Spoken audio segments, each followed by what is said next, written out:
Hello les amis, en ce 24 décembre, j'avais envie de vous partager une très très courte chose par rapport à l'énéagramme. Et ça me tient vraiment à cœur de partager ça parce que euh, l'énéagramme, c'est tellement puissant que ça peut vite C'est un processus qui, s'il n'est pas bien compris, non, il peut vite tellement se retourner contre sa propre utilité en fait. Et, euh, et en fait, chacun des profils, on a tous un profil de base et on a tous les profils en potentialité en nous. Et c'est à nous, quelque part, de développer justement ces potentialités tout en intégrant que notre base, c'est notre base. C'est un peu notre zone de confort, c'est notre zone d'expertise. Le but, c'est qu'elle ne devienne pas un enfermement. Une expertise peut très vite devenir un enfermement. C'est subtil. Et j'avais envie de vous lire un petit passage de ce livre. J'aime beaucoup. Comment il parle de l'humain tout en intégrant l'énéagramme, parce que l'énéagramme pour moi fait partie de l'humain. Et donc, euh, tous, nous sommes capables d'aimer, d'éprouver des sentiments, de vivre des émotions, de penser, de faire preuve d'humour, de réussir des choses, d'apprécier les autres, d'apprécier la vie, de travailler avec courage, de faire preuve d'humilité, de simplicité, de patience, de tempérance, d'harmonie, de vérité, de logique, d'intelligence. Donc là, évidemment, je suis en train de vous citer toutes les expertises mises bout à bout de chacun des profils qu'on a tous en potentialité en nous. Donc, tous nous sommes capables de savoir acquérir et partager des connaissances, de désintéressement, d'acceptation, de soutien, de contentement, d'être loyaux, confiants et dignes de confiance, compatissants, bienveillants, studieux, fidèles, scrupuleux, charitables, créatifs, décents, sensibles, économes, équilibrés. Tous nous sommes capables d'être actifs professionnellement, socialement, spirituellement, de ressentir les choses et les gens, d'évoluer, de se développer, de grandir, humainement de devenir la personne qu'on est vraiment, humainement et spirituellement.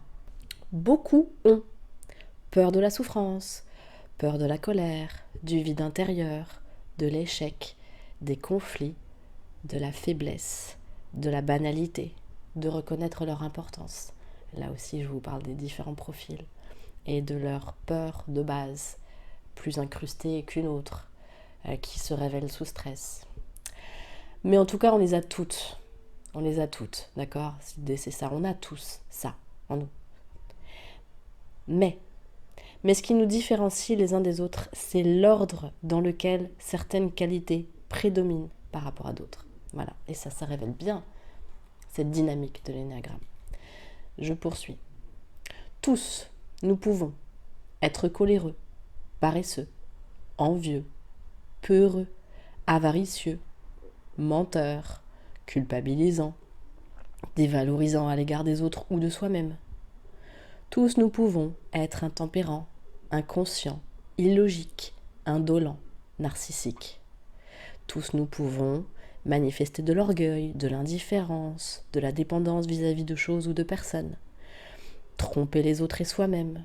Tous nous pouvons fuir la colère, la reconnaissance de nos propres besoins, l'échec, la banalité, le vide intérieur, la souffrance, la faiblesse, les conflits.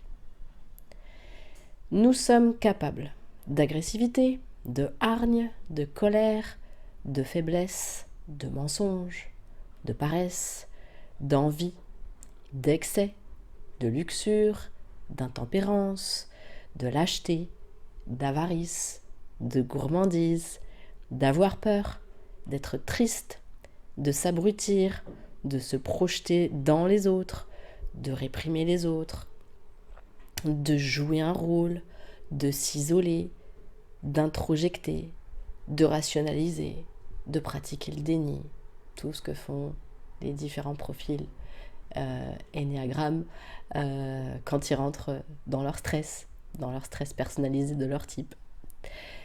Mais ce qui nous différencie les uns des autres, c'est l'ordre dans lequel certaines de ses limites prédominent par rapport aux autres. Voilà. Et je le remercie d'avoir si bien énoncé ça, René Delassus, parce que franchement, c'est vraiment ça en fait. Et c'est en cela que quand on me dit l'énéagramme c'est un étiquetage, bon, c'est pas souvent qu'on me dit ça parce que la plupart des gens avec qui je parle l'énéagramme, ils ont déjà ou beaucoup ou une petite expérience de l'outil et ils ont compris que ça n'est pas. Mais franchement, c'est pas évident sur le moment. Quand on voit ce truc-là, la roue, et qu'on voit les différents chiffres, on ne peut que penser que c'est un étiquetage. Et c'est justement là où c'est intéressant d'aller au-delà pour comprendre à quel point non, justement pas. Et j'aime beaucoup parce que là, il le définit très bien avec ce petit texte. Ça permet vraiment de comprendre que effectivement, on a tout en nous. C'est comment on rentre de plus en plus à l'écoute de soi, en conscience, en présence surtout, parce que conscience, on ne peut pas être conscient de tout, en présence. Et cette présence qui fait que je peux voir quand je rentre dans mes mécanismes de mon profil et à quel moment je récupère ma capacité de choisir entre les différentes expertises. Et pour ça, je vous ramène à la vidéo, les bonnes questions à se poser, qui m'ont été inspirées par Daniel Morel lorsque j'ai fait l'interview de lui il y a de ça 1 an et demi. Et c'est ces questions-là qui nous aident. C'est pas des affirmations ou des réponses, ce sont des questions. Les questions, elles font quoi? Elles élargissent les possibles. Et quand on élargit ses possibles et qu'on élargit sa vision, on sort de cette contraction, on sort de cette frustration, on sort de cette impuissance. Et il ne s'agit pas de trouver la bonne solution, mais d'élargir pour sortir de cette contraction. Parce que quand on est contracté de toutes les manières, on ne va pas pouvoir bien communiquer ni avec soi ni avec les autres. Et en ce qui concerne nos besoins, ça va nous compliquer la vie pour y répondre. J'ai rien à ajouter, je vous souhaite une très bonne journée ou une très bonne soirée. Et je vous invite à, si vous êtes inspiré par ces vidéos, de vous abonner, de les partager, de mettre des commentaires si vous avez quelque chose qui vous vient à ce propos. À bientôt. Ciao.